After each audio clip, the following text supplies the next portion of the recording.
1 tahun lebih Indonesia berhadapan dengan pandemi COVID-19. Dan salah satu titik terberat yang dihadapi oleh bangsa ini adalah ketika varian Delta menyerang dan menyebabkan angka kasus harian naik berkali-kali lipat. Bahkan angka kasus kematian kita sempat tertinggi di dunia. Pandemi tidak hanya memukul sektor kesehatan ketika masyarakat sulit untuk mendapatkan rumah sakit, bahkan untuk mendapatkan tabung oksigen, tapi juga memukul sektor ekonomi karena banyak masyarakat yang terdampak secara ekonomi. Ada sejumlah kebijakan yang diambil oleh pemerintah, tapi tetap saja kebijakan itu masih memiliki sejumlah catatan. Presiden Joko Widodo kemudian menugaskan Kementerian BUMN di bawah Menteri Erick Thohir dalam hal menangani pandemi COVID-19. Mulai dari vaksin misalnya, di mana Bio Farma ditugaskan untuk memproduksi vaksin sebelum didistribusikan kepada masyarakat. Sampai upaya untuk membantu pemenuhan tabung gas oksigen sehingga akhirnya mengkonversikan gas oksigen dari kebutuhan industri untuk kebutuhan medis, mengingat ada kebutuhan yang tinggi di tengah pandemi COVID-19 terhadap tabung gas oksigen. Sejauh mana kemudian Erick Thohir mengoptimalkan Kementerian BUMN untuk membantu penanganan pandemi COVID-19? Apa pesan khusus yang disampaikan oleh Presiden Jokowi kepada dirinya? Dalam spesial interview kali ini, saya akan mengajak Anda untuk bertanya langsung kepada Menteri BUMN Erick Thohir dalam agenda Menteri BUMN ke beberapa titik untuk mengecek persiapan dan juga penanganan pandemi COVID-19 kepada masyarakat yang dilakukan oleh BUMN dalam spesial interview. Saya Reinhard Sirait.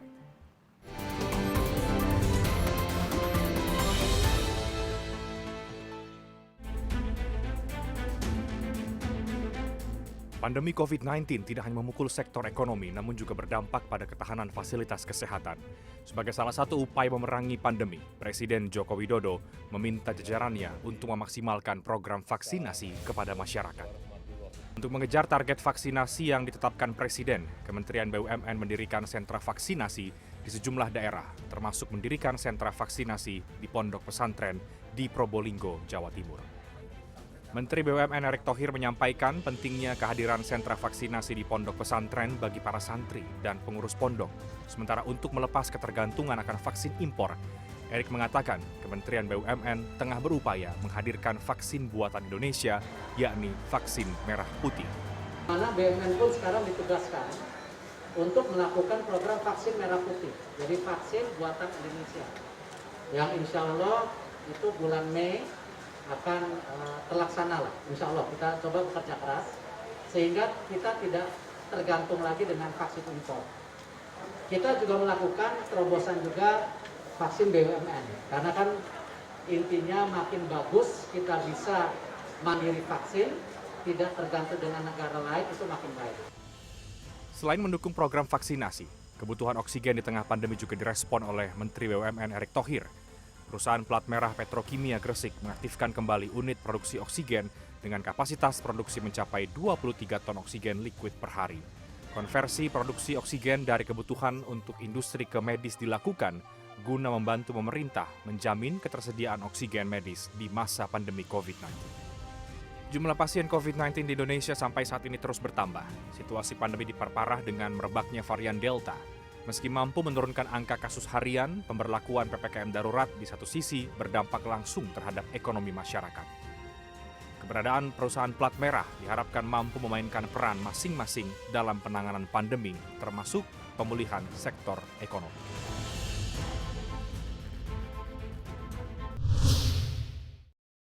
Pak, kita sekarang melihat bagaimana pandemi COVID-19 kan berdampak pada banyak hal, termasuk juga ke masyarakat. Nah, apa yang kemudian diupayakan oleh Kementerian BUMN untuk satu, membantu masyarakat, kedua, mengejar target vaksinasi yang ditargetkan oleh Presiden Joko Widodo, Pak? Ya, sebenarnya kan gini, pemerintah melakukan dua hal. Satu, yang kita namakan perlindungan sosial. Itu yang memang sekarang banyak dilakukan program-programnya. Ketika ada perlindungan sosial, memang ada yang dilakukan oleh kementerian langsung, tapi banyak juga yang melalui perusahaan-perusahaan BUMN. Jadi emang seperti itu konteksnya. Nah, tentu kalau kita lihat apa yang melalui perusahaan-perusahaan BUMN. Contoh diskon listrik. Oke. Itu yang kita lakukan, PLN.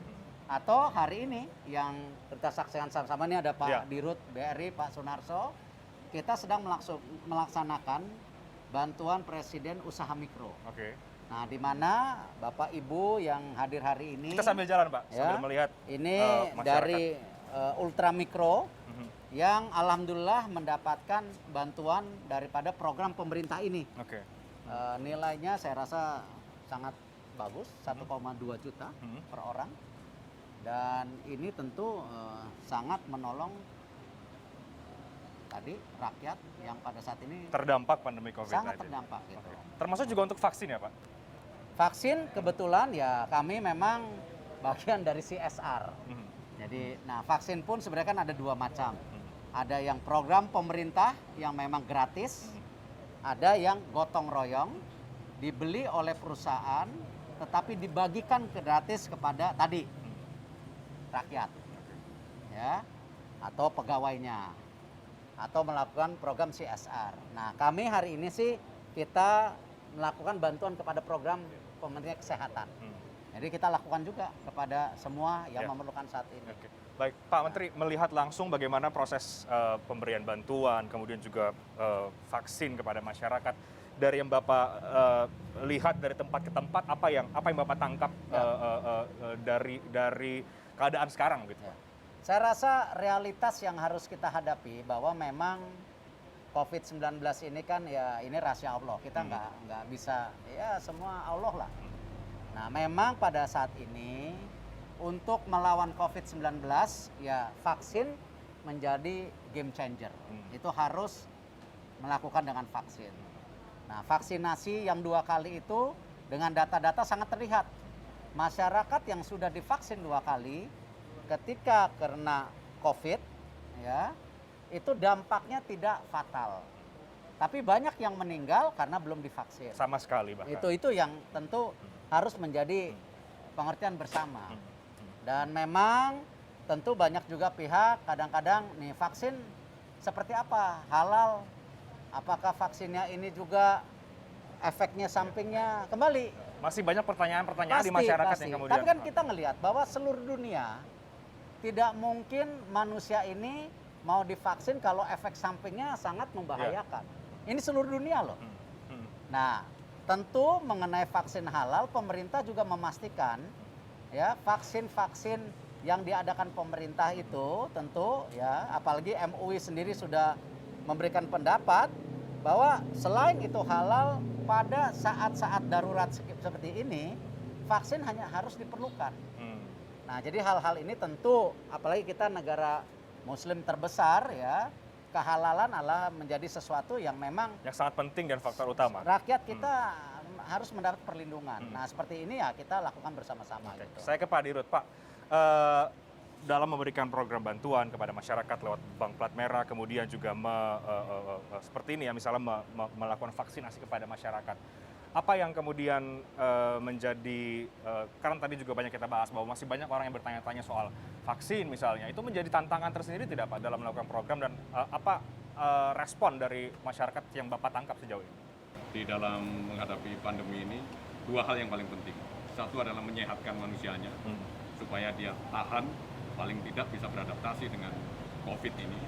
Kemudian yang kedua adalah memulihkan ekonominya. 2 hal itu ternyata kalau ditanya tantangan tadi, nggak mudah juga loh. Tadi Pak Menteri agak melihat ada kayak agak ragu-ragu ya Pak, masyarakat yang kemudian ragu-ragu mungkin takut untuk divaksin. Ya, kembali itulah pentingnya pemerintah harus terus bisa menjelaskan dengan baik. Karena tentu ya rakyat kan perlu juga yang namanya transparansi data. Ya. Transparansi apa yang akan dilakukan. Nah, di era demokrasi seperti ini ya harus kita lakukan. Dan kita harus menjadi bagian yang tidak capek-capek atau merasa capek menjelaskan kepada masyarakat. Karena emang ini masyarakat kita, rakyat kita. Ya, mereka harus menjadi bagian dalam arti baik yang namanya percepatan vaksinasi ataupun pemulihan ekonomi. Nah Pak, percepatan vaksinasi, Sejauh mana kemudian Kementerian BUMN ini sudah berperan untuk percepatan vaksinasi karena ada target dari Pak Presiden untuk herd immunity misalnya. Ada sentra vaksinasi. Sejauh ini yang Bapak lihat catatannya terhadap program itu bagaimana, Pak? Ya, tentu kami di BUMN tadi kita melakukan juga bantuan percepatan program vaksinasi pemerintah. Karena itu kita membangun sentra-sentra vaksinasi BUMN yang sudah 1,6 juta masyarakat kita bantu menyuntik gitu. Tetapi tidak di situ pun kita ada program yang namanya vaksin gotong royong yang bekerja sama dengan pihak swasta, di mana para pihak swasta merasa terpanggil untuk membantu pemerintah. Kan ini sama, kalau swasta yang membayar dibagikan gratis kepada pegawainya, itu kan sesuatu hal yang saya rasa sangat positif ya. Karena hari ini kita harus gotong royong. Nah, kita bekerja sama dengan swasta membantu mengadakan vaksin yang gotong royong itu. Nah, swasta yang menyuntikkan. Kita hanya mendukung saja. Tapi kita alhamdulillah kalau BUMN sendiri kita mayoritas ya pakai vaksin gotong royong. 73% pegawai BUMN sudah divaksin. Nah, yang 17% ini kita akan percepat. Mohon maaf, 27% kita akan percepat. Karena memang ada wilayah di perkebunan, ada di wilayah pertambangan, ya perlu tadi distribusi. Tapi insya Allah kami sejak awal ketika saya ditugaskan oleh Bapak Presiden nama Bu Retno, apakah itu dalam pengadaan vaksin untuk Indonesia secara menyeluruh, ya, untuk program vaksin pemerintah ataupun gotong royong, ya kita lakukan sebaik-baiknya. Karena gini, kepercayaan itu penting. Sama. Kepercayaan rakyat kepada pemerintah itu penting, makanya kita harus sangat terbuka, transparan. Kepercayaan kementerian lain kepada BUMN itu sangat penting, karena itu kita pun secara transparan ya melakukan program-program yang dilakukan oleh kementerian lain itu ya kita maksimalkan. Apakah hari ini dengan Kementerian UMKM kita melakukan program ya bantuan mikro tadi atau program listrik ataupun bansos itu dari Kementerian Kesehatan Sosial yang dilakukan juga melalui Himbara dan PT POS, kita lakukan setransparan mungkin karena memang kepercayaan itu mahal. Dan sekali lagi itu dilakukan untuk membuktikan bahwa kehadiran negara ada di tengah-tengah masyarakat, tengah-tengah terdampak. Ya, Pak Menteri, dari shifting petrokimia ke industri kemudian juga ke oksigen medis, targetnya apa, Pak? Kan begini, bahwa memang sesuai dengan penugasan dan oksigen itu kan kekurangan di mana-mana.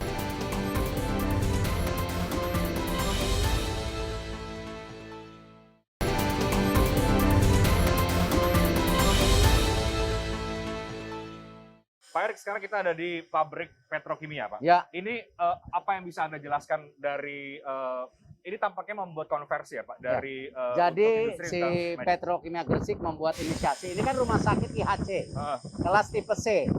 Nah, kebanyakan rumah sakit ini kan perlu oksigen. Nah, ada dua cara, yaitu satu memang dapat pengiriman dari luar. Nah, tetapi yang luar biasa ini kita sudah nyiapin, dia berdiri sendiri. Oksigen generator. Kurang lebih investasinya 2,5 miliar oleh Petrokimia Gresik. Ini dari udara langsung diproses, langsung oksigen. Nah, ini luar biasa ini. Ini ya memang mohon maaf masih impor alatnya. Ya ke depan ya kita coba pikirkan bagaimana juga buatan Indonesia gitu. Nah, tapi yang hebat nanti yang kita akan lihat bagaimana ada pabrik ya tua yang dimulai Petrokimia Gresik itu yang sudah berhenti 9 tahun, ya memang coba dialihfungsikan, dirubah menjadi pabrik oksigen. Dan ini besar sekali, 23 ton per hari. 23 ton per hari. 20 ton per hari.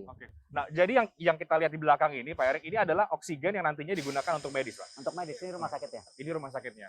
Dan ini prosesnya yang tadi Anda pantau, bagaimana Anda melihat? Ya, saya lihat ini gitu? Tadi dijelaskan oleh tentu para direksi ini, Pak direksinya, Pak. Ayo, Pak. Ya. Terima kasih. Ini ada Dirut Petrokimia, ada Dirut Pupuk Indonesia.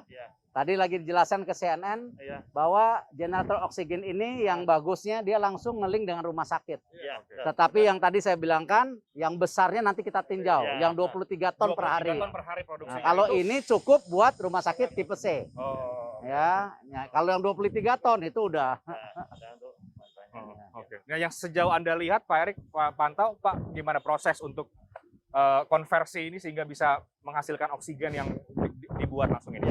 Jadi yang namanya oksigen generator ini adalah unit pabrik oksigen, hanya skalanya kecil. Yaitu artinya compact ya, peralatannya sudah compact, kompresor, kemudian pemisah itu jadi satu, kemudian mudah diinstal. Ini kami menginstal hanya 3 hari ini. Install termasuk filling baterainya, filling RAM-nya. Ini selain digunakan untuk rumah sakit, ada instalasi yang bisa pipa yang bisa rumah sakit, juga bisa digunakan untuk produksi oksigen botol. Produksi oksigen botol ini apabila ada lebih, ini bisa digunakan untuk yang lainnya. Itu Baik, Pak Erik, nanti kita akan lihat di dalam seperti apa, Pak. Yang Ya. 23 ton per hari, sekaligus juga saya akan tanya apa kemudian alasan untuk shifting ini dari industri kemudian kebutuhan untuk oksigen yang dilakukan oleh Kementerian BUMN. Kita akan lihat nanti di dalam seperti apa yang produksi yang lebih besarnya lagi. Ya, Pak Menteri, dari shifting petrokimia ke industri kemudian juga ke oksigen medis, targetnya apa, Pak? Kan begini, bahwa memang sesuai dengan penugasan dan oksigen itu kan kekurangan di mana-mana. Iya, betul. Ya, saya nggak tahu ke depannya, tapi hari ini masih kekurangan. Nah, karena itu kita berinisiasi waktu itu, kayak Krakatau Steel, kayak Pupuk Sriwijaya, mereka udah mulai 3 ton per hari. Nah, maksudnya apa? Memang kita bukan produser oksigen untuk medis. Kita lebih kepada industri. Tetapi dengan kondisi oksigen yang lagi meningkat ini, ya kita harus bantulah, karena memang ditugaskan mencari solusi. Nah, lalu PLN juga kemarin kan 2 ton per hari di 19 titik. Nah, yang luar biasa, ini terima kasih kepada direksi yang dari Pupuk, mereka menemukan tadi ada pabrik ya yang memang dulu untuk liquid nitrogen ya yang sudah tidak aktif, ini bisa dikonvert menjadi tadi pabrik oksigen. Dan kapasitasnya besar sekali, saya juga terkaget-kaget. 23 ton per hari. Nah, ini sekarang masih 60%. Tapi dalam waktu seminggu bisa full 100%. Nantinya ini akan didistribusikan kemana, Pak? Ya, seluruh Jawa. Ke seluruh Jawa. Seluruh Jawa. Dan ini masih program CSR secara gratis. Oke, jadi memang semangat utamanya karena melihat kebutuhan oksigen yang kemudian tinggi, menjaga ke depan seperti apa, tapi paling tidak saat ini memang sangat dibutuhkan. Ya, karena pada saat kita diberi tugas ya kita kan cari akal oksigen di mana. Nah, makanya kita coba duduk dengan Petro, dengan Pupuk Sriwijaya, dengan PLN, dengan Krakatau Steel untuk mencari solusi gitu. Ya, Pak. Tapi ini ke depannya kita berharap juga dalam kondisi normal, ya karena kita udah pabrik juga, tentu pelan-pelan kita lihat juga bagaimana tadi, ya BUMN itu kan punya rumah sakit, hampir 70 unit, dan itu terus berkembang. Nah, bukan nggak mungkin kita juga, ya pabrik-pabrik ini bisa menjadi bagian dari korporasi, Pak ya, Pak. Ya, jadi tadi saya jelaskan karena kita sekarang sudah bangun pabrik-pabrik seperti ini dan ini sangat besar. Ya, saya nanti akan mensinergikan antara BUMN, kesehatan dan tentu pabrik seperti ini kita bisa melakukan kerjasama. Ya, dalam kondisi ini kita gratiskan.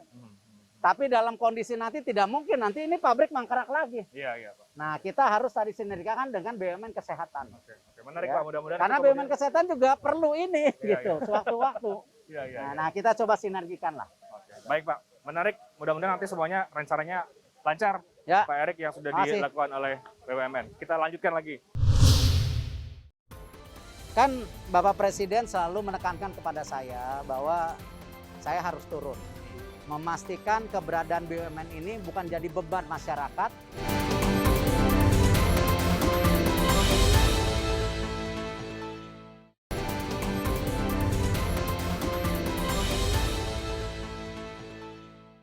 Pak Menteri, sekarang kita melihat bagaimana kondisi di Kampung Nelayan, Pak.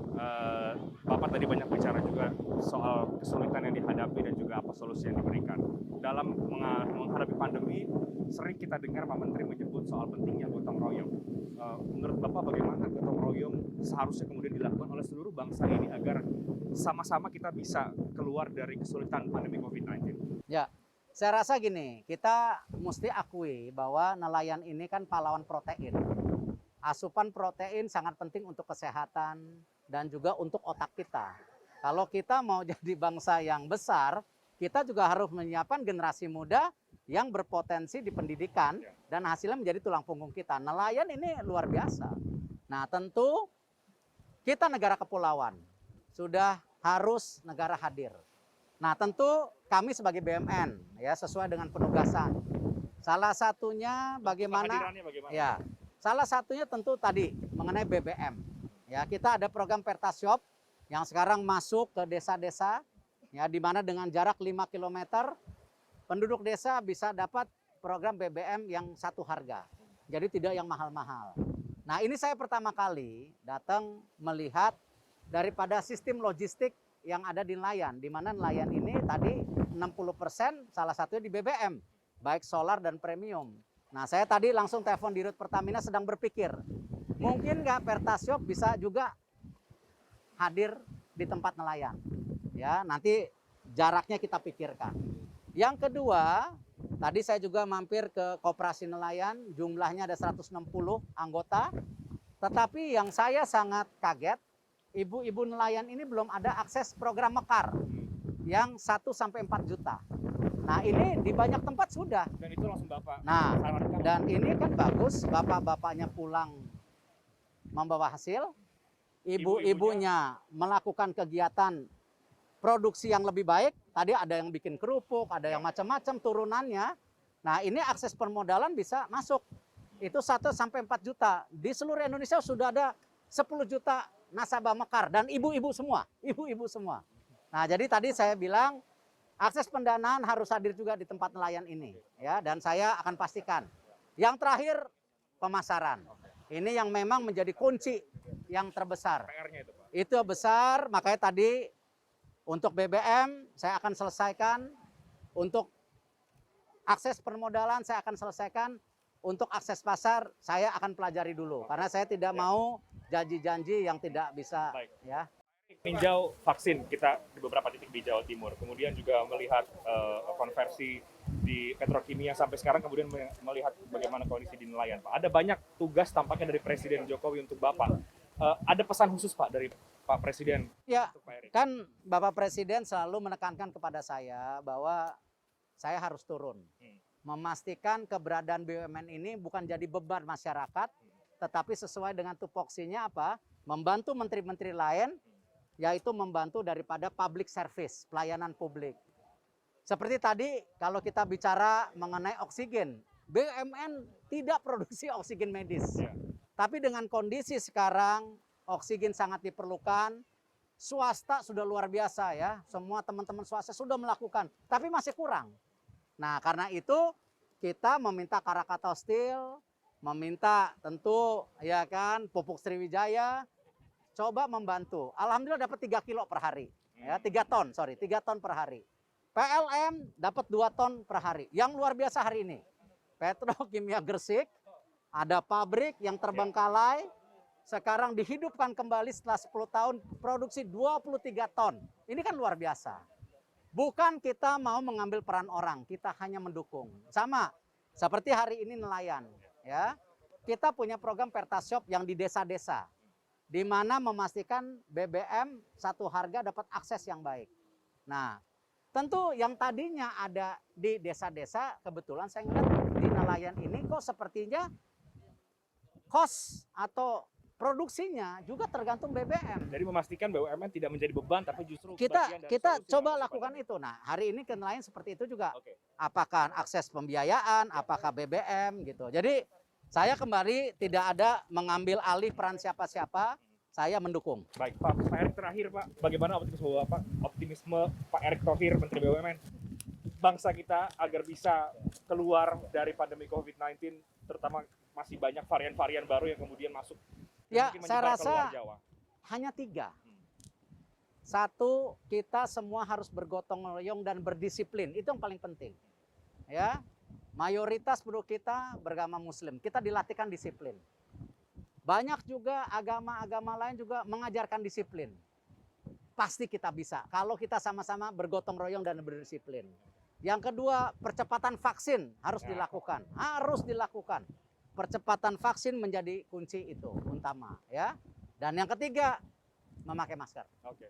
Mudah-mudahan Pak, semua yang upaya telah dilakukan ini bisa maksimal dan berdampak positif bagi masyarakat, terutama agar kita segera keluar dari pandemi COVID-19. Ya, bismillah, bismillah. Menteri BUMN Erick Thohir, terima kasih banyak Terima kasih. meluangkan waktu bagi CNN Indonesia. Terima kasih.